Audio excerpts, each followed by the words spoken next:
अस्सलामुअलैकुम।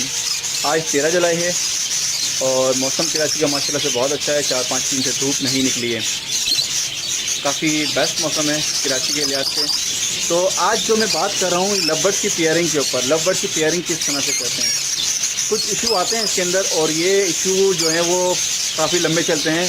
कुछ दोस्त के पास ब्रीडिंग नहीं करते लवर्स और किसी के पास जो है वो 4 से 8 अंडे दे रहे होते हैं और उसके बाद बच्चे नहीं निकाल रहे होते हैं। तो हम सारी चीज़ों को मैं कवर करने की कोशिश करता हूँ कि किस तरह से मैं कवर किया जाऊँ और पेयरिंग बेस्ट तरीका कौन सा होता है, या बेस्ट कहें या ये मैं कहूँ कि जो मैं अपने पास पिछले सालों से जो चंद सालों से जो भी हैं बर्ड्स मैं अपने पास जो करता हूँ और जो मेरा कामयाब तरीका है मैं वो शेयर करूँगा आपसे। हर किसी का अलग तरीका होता है, लेकिन जो मैं अपना जो करता हूँ मैं हमेशा वो बात आपसे शेयर करूँगा जो मेरा अपना एक्सपीरियंस होगा, मैं पेयरिंग कैसे करता हूँ। तो मैं अपनी पेयरिंग की बात कर रहा हूँ, मैं किस तरह से करता हूँ। मैं हमेशा ये एक ब्रीडिंग केज है, इसका साइज़ है 2 फुट इसकी लेंथ है, 15 इंच इसकी हाइट है और 1 फुट इसकी डीप है। तो और इसके अंदर जो ब्रीडिंग बॉक्स होता है वो बाहर होता है या कुलिया जो अभी आप हैंडी के हैं। तो इसमें जो है मैं हाथ से पकड़ के 50% कन्फर्म होता है कि हाँ ये नर है या मादी है। वो मैं चेक करके 3 नर और 3 मादियाँ, कंफर्म नहीं होता सिर्फ चेकिंग करता हूँ मैं। कंफर्म नहीं होता कि हाँ ये 100% नर है या 100% मादी है, सिर्फ 50% कंफर्म होता है कि हाँ ऐसा तो नहीं है कि 6 के 6 में एक साथ मादी डाल दूँ, 6 के 6 एक साथ नर डाल दूँ। कभी कभार ऐसा होता है मैं 3 कंफर्म करता हूँ नर हैं, 3 कंफर्म करता हूँ मादियाँ, और जब वो बड़े होते हैं साइजिंग जब उनके ब्रीडिंग सीजन आता है तो पता चलता है उसमें 3 नर निकले और 3 मादियाँ, और कभी कभार ऐसा होता है कि 2 नर निकले और 4 मादियाँ। ये कन्फ्यूजन लवबर्ड्स के अंदर बहुत ज़्यादा है, लवबर्ड स्पेशल लोडिनो इन चीज़ों में ये होता है। ठीक है, कुछ जो करते हैं वो हड्डी चेक करके और पेयरिंग कर देते हैं। कभी कभार ऐसा होता है कि हाँ 100% वो पेयरिंग बन जाता है, और कभी कभार ऐसा होता है कि उसमें दोनों मादियाँ होती हैं और कभी कभार दोनों नर निकलते हैं। ये सारी चीज़ें इसका हिस्सा है। ठीक है जी।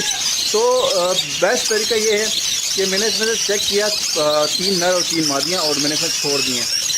और अब जिसका पेयर लगेगा वो कुलिया के अंदर ब्रीडिंग बॉक्स में जाना शुरू कर देगा और उस पेयर को मैं अलग करता जाऊँगा। सबसे बेस्ट और आसान तरीका यही है, उसमें 100% नहीं तो 90% पेयरिंग लग जाती है। और इसकी एक और वजह 2 चीज़ें जो इसमें मिस्टेक्स होती हैं वो मैं आपको डिस्कस करता हूँ। कभी कभार ऐसा होता है कि ये दोनों नर या दोनों फीमेल, दोनों मेल या दोनों फीमेल एक कुलिया में जा रहे होते हैं। तो आपने ये एहतियात इसके अंदर ये एहतियात ज़रूर करनी होती है कि दोनों जब आप कुलिया से पकड़ें तो सबसे पहले तो उसको हाथ रखें और दोनों कंफर्म करें कि हाँ दोनों जो अंदर गए हैं मैंने वही पेयर पकड़ा है। उसके बाद आप डायरेक्ट केज में ना डालें, उसके बाद आप 50% चेक करें कि ये दोनों फीमेल हैं या दोनों मेल हैं। हड्डी से चेक करें, अगर दोनों फीमेल हैं या दोनों मेल हैं तो आपने क्या करना है, इस केज से निकाल के मैंने एक और केज है जिसमें भी 3 जोड़े, और जैसे ये सिंपल इसी के बराबर में एक केज ऊपर की तरफ है, इसमें तो पट्टे छोड़े हैं। ऊपर की तरफ एक और केज है जिसमें मैंने 5 दाने छोड़े हैं, 6 दाने या 4 दाने। ठीक है जी, ठीक है। एक केज में ये छोड़े हैं, एक केज इसके ऊपर है जो इसको नज़र नहीं आता दूसरी साइड से। तो अगर दोनों मेल जा रहे हैं तो उसमें से एक मेल निकाल के उस वाले केज में डालना है अपने जो दूसरा केज है। तो दूसरी दफ़ा जो ब्रीडिंग किसी के साथ जाएगा तो इंशाल्लाह वो मेल या फीमेल के साथ जाएगा, पेयरिंग बन जाएगा। आपको समझ आ गई होगी ये बात। मैंने कहने का मकसद ये है कि अगर इस केज में दोनों एक ही मेल जो है, दोनों मेल एक साथ कुलिया में जा रहे हैं तो एक मेल या एक फीमेल को, अगर दोनों मेल जा रहे हैं या दोनों फीमेल जा रहे हैं, सेम जा रहे हैं, सेम जीन्स की अगर एक ही कुलिया में जा रहे हैं तो उसमें से आपको एक निकाल के दूसरे केज में डाल देना है। तो इंशाल्लाह उसके बाद जो है वो दूसरी दफ़ा जब जाएगा वो तो मेल के साथ ही जाएगा और फीमेल और मेल दोनों जोड़ा बन के जाएगा। ये ऐसा होता है, कभी कभार दोनों मेल जा रहे होते हैं, कभी कभार फीमेल। तो आपने उन दोनों को एक केज में नहीं छोड़ना, उसमें से एक को निकाल के किसी और वाले केज में छोड़ देना जिसमें आपने पेयरिंग के लिए पेयर और छोड़े हों। कलर देख के जो आपको जो कलर अच्छा लगे, जिससे आपने कलर बनाना है जो आपने सोचा है कोई नस्ल बनाने का। ठीक है जी, मैं इस तरह से करता हूँ। ये जब कुलिया में जाते हैं उनको निकालता हूँ, 90% ये पेयर होता है। कभी कभार ऐसा होता है दोनों पेयर में फीमेल या मेल जा रहे होते हैं, कभी कभार बहुत कम ऐसा होता है, लेकिन 90-95% जो है वो पेयरिंग जाता है। आपने एक सबसे बड़ी यहाँ पर ये चेकिंग करनी होती है, जब पेयर अंदर हो उसको निकाल के अपने हड्डी से चेक करके, हड्डी से चेक करने के बाद अपने ब्रीडिंग बॉक्स में ब्रीडिंग केज में डाल के ब्रीडिंग शुरू कर देनी है। ठीक है जी, सिंपल तरीका ये है। और कुछ जो करते हैं मैं बताऊँ आपको कि वो हड्डी से चेक करके डाल देते हैं। उसका नुकसान ये होता है कि आपका जब ये हड्डी से चेक करते हैं कभी कभार होता है कि दोनों नर निकलते हैं, कभी कभार फीमेल। मैं ये पट्ठों के अंदर बात कर रहा हूँ, बड़ों के अंदर बात नहीं कर रहा। जो पट्ठे होते हैं ब्रीडिंग किया तो पता चल जाता है, लेकिन ये पट्ठे होते हैं उससे पता नहीं चलता। ये अभी छोटे पट्ठे हैं, ये अभी जाके जो है ये अगस्त सितंबर में जो है ब्रीड करेंगे, लेकिन मैंने पेयरिंग अभी से शुरू कर दी है। क्योंकि इसमें टाइम लगेगा। अभी ये पेयरिंग होगी, पेयर होने के बाद सिंगल केज में जाएंगे, सिंगल केज में होने के बाद ये सेटल होंगे।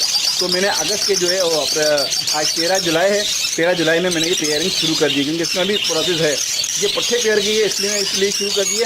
ये पट्ठे छोटे हैं, छोटे से मुराद के तैयार हैं, लेकिन ये अभी जब पहले पेयरिंग करेंगे इनका 2 स्टेप होंगे। एक पेयरिंग केज में होंगे, उसके बाद ये ब्रीडिंग केज में जाएंगे। तो सेट होने में थोड़ा टाइम लगेंगे। अब हो सकता है कि 10-15 दिन इनको पेयरिंग में लग जाए, हो सकता है 1 हफ्ता लग जाए। ठीक है जी, हो सकता है अगस्त के स्टार्टिंग में इनकी पेयरिंग हो और मैं इनको फिर सिंगल केज में करूँ ब्रीडिंग केज में, तो उसमें ये थोड़ा टाइम लेंगे सेट होने में। तो अभी पेयरिंग जो दोस्त करना चाहते हैं वो पेयरिंग स्टार्ट करना चाहते हैं, अभी पेयरिंग कर लें। लगभग स्पेशल लोडिनो की पेयरिंग जो है अभी जो बेस्ट तरीका है, अभी जो टाइम है आप पेयरिंग कर दें। वरना फिर अगर आप पेयरिंग बाद में करेंगे, जैसे अगस्त में जैसे आप ब्रीडिंग खोलने का सोच रहे हो, तो जब सोचेंगे मैं पेयरिंग करूँगा तो वो गलत तरीका है। पेयरिंग का जो टाइमिंग वो अभी स्टार्ट हो गया। पेयरिंग में अपने बर्ड्स जो है पट्टे डालना शुरू कर दें, क्योंकि पेयरिंग होंगी फिर टाइम लगेगा और फिर उसके बाद ब्रीड में टाइम लग जाएगा। तो आपका 1-1.5 महीना वेस्ट हो जाएगा। पेयरिंग आप अभी खोल दें। जो है ब्रीडिंग अभी आप मैंने नहीं खोली है, मैं खोलूँगा कोई टाइम में, मैं आपको उसकी भी वीडियो बना दूँगा। लेकिन पेयरिंग का जो टाइम है वो स्टार्ट हो गया है। तो अब ये बात आपको मैं कंफर्म हो गई। यहाँ से मैंने कुछ पेयर छोड़े हैं, ये पेयर थोड़े से छोटे हैं, ये अगस्त में जाके सेट होंगे। थोड़े छोटे हैं लेकिन बड़े पेयर हैं, पट्टे हैं, बड़े पेयर पट्टे हैं, ये अगस्त में सेट होंगे। लेकिन इसके बाद की जो इससे पहले जो ब्रीडिंग मेरे पास आई थी वो पेयर मैं आपको दिखाता हूँ। वो पेयर जो है मेरे पास सेट हो गए हैं। मैं उस तरफ चलता हूँ, मैं आपको वाले पेयर दिखाता हूँ।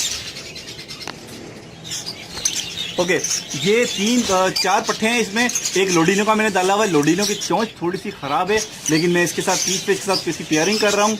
इंशाल्लाह इसका पेयर हो जाएगा। अच्छा, ये पेयर जो है ये कुलिया में जा रहा है।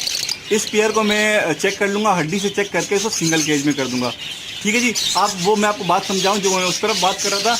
अगर इसमें ये दोनों जो बैठे हैं, अगर ये दोनों नर हुए या दोनों फीमेल हुए, तो इसमें से एक दाना निकाल के जो नर, अगर ये दोनों मेल हुए या दोनों फीमेल हुए, मैं हड्डी से चेक करूँगा। ये भी पट्टे हैं, ये तैयार पट्टे हैं, ये उनसे बड़े पट्टे हैं। अगर ये दोनों नर या दोनों फीमेल हुए और दोनों एक कुलिया में जा रहे हो या एक ब्रीडिंग बॉक्स में जा रहे होंगे, तो इसमें से एक दाना निकाल के मैं नीचे वाले दाने में डाल दूँगा। ठीक है, अब आपको बात बिल्कुल कंफर्म हो गई होगी, क्लियर हो गई होगी। एक देखें कुलिया में चले गया, एक दोनों ये कुलिया में जा रहे हैं। अगर इसमें से दोनों नर हुए, दोनों फीमेल हुए, तो इन दोनों को मैं निकाल के इसमें से एक को निकाल के उस वाले केज में डाल दूंगा, उसमें से एक केज में उसमें से कोई एक पेयर दाना निकाल के इस वाले केज में डाल दूंगा। तो उम्मीद है फिर ये इंशाल्लाह पेयरिंग कर लेंगे और हो सकता है ये बिल्कुल 100% पेयर हो।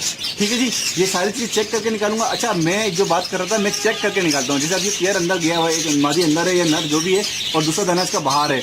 तो अगर ये दोनों अंदर गए हुए हैं और दोनों पेयर हुआ, तो इसको निकाल के मैं ब्रीडिंग बॉक्स में ब्रीडिंग केज में डाल दूंगा और उसकी ब्रीडिंग ऑन कर दूंगा। ठीक है जी, ये वहाँ जाके थोड़ा टाइम लेंगे और सेट हो जाएंगे। और जो दूसरा पेयर है उसका मैं देखूंगा क्या है, वो दोनों नर है, दोनों मादियाँ, उसका चेक करेंगे। और अगर इसमें से नीचे वाले जिसे तंग करेंगे, जैसे दोनों नीचे वाले केज में जो मैंने आपसे पहले दिखाया था, अगर उसमें दोनों मादियाँ दोनों नर जा रहे होंगे एक केज में से, तो एक केज से दाना निकाल के उसमें से इसमें डाल दूंगा। तो इस तरह से हमारे पेयरिंग बनती जाएगी। और जब सबसे इम्पोर्टेंट बात इसमें ये होती है कि आप जो है जब पेयरिंग ब्रीडिंग बॉक्स से जब आप बच्चे पकड़ें, जो ब्रीडिंग बॉक्स में जा रहे थे, अभी जोड़ा बाहर आया है, तो इनको सिंगल केज करने से पहले आप एक दफ़ा हड्डी से चेक कर लें कि हाँ 100% आप कंफर्म कर रहे हैं कि ये दोनों नर हैं या दोनों मादियाँ। ठीक है, तो इनको इस तरह से करके अलग कर दें। फिर वही वाली बात आ जाती है, अगर हम लोग हड्डी से चेक करके डालते हैं तो कभी कभार ऐसा होता है कि दोनों मादियाँ होती हैं और ब्रीडिंग सीजन में जो है वो दो मादी, जब ब्रीडिंग का सीज़न आता है तो मादियाँ अंडे देने लगती हैं। 6 से 7 या 8 अंडे, 2 मादियाँ अंडे दे देती हैं ब्रीडिंग बॉक्स में। और कुछ दोस्त जो नए होते हैं वो परेशान हो रहे होते हैं कि यार 25 दिन से ऊपर हो गए, बच्चे नहीं निकले। तो दोनों फीमेल जो होती हैं ब्रीडिंग सीजन में, मादियाँ जो होती हैं फीमेल, वो अंडे दे देती हैं, लेकिन उसमें बच्चे नहीं बनते। और दूसरी कंडीशन इसकी ये होती है कि दोनों मेल होते हैं और वो अंडे दे नहीं होते और दोस्त परेशान होते हैं कि ये अंडे नहीं दे रहे। तो जब इस तरह से, जैसे ये मैं पेयरिंग कर रहा हूँ, इस तरह से भी अक्सर ऐसा होता है। कभी कभार 90% जो है वो 95% जो पेयरिंग होती है, लेकिन कभी कभार ऐसा होता है कि दोनों मेल जा रहे होते हैं। तो उसका बेस्ट तरीका ये होता है, जब आप इनको अलग कर रहे हो तो एक दफ़ा चेक कर लें हड्डी के, हाँ कंफर्म ये दोनों मेल हैं और दोनों मेल और फीमेल हैं, पेयरिंग है पूरा, तो जब जाके इनको आप सिंगल केज में डालें। ठीक है, वरना फिर ये इशू ना हो कि दोनों नर हो और दोनों मादियाँ हों, तो फिर आपका ब्रीडिंग टाइम जो है वो ज़ाया हो रहा हो। इसके बावजूद आपने जो है वो अलग करना है। ये पेयर मेरा जो है वो ब्रीडिंग पेयर है, इसको मैंने ब्रीडिंग ऑन को ऑफ करी हुई है। ये कुछ मैंने दाने डाले हुए हैं, असल ये बैकग्राउंड कलर ऐसा आ रहा है तो नज़र नहीं आ रहा है। 3 दाने, इनको भी मैंने ब्रीडिंग पे डाला हुआ है।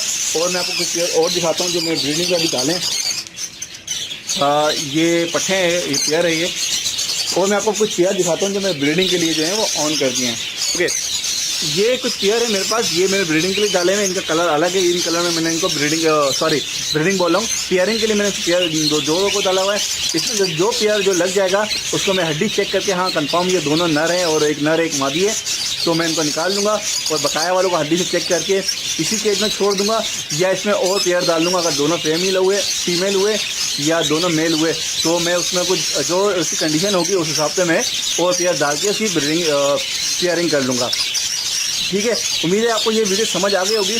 पेयरिंग के हिसाब से मैंने एक वीडियो बनाने की कोशिश करी कि आप लोग समझ जाएं किस तरह से लवर्स की, लोडिनो की और फिशर की। अच्छा, सबकी यही इस तरह की कंडीशन होती है, मैंने लोडिनो की भी पेयरिंग करी हुई है, लवर्स की भी और फिशर की भी, सबकी मैंने पेयरिंग करना शुरू कर दी है। अभी सबसे बेस्ट तरीका है, सबसे बेस्ट टाइम है, आप पेयरिंग जो है वो स्टार्ट कर दें।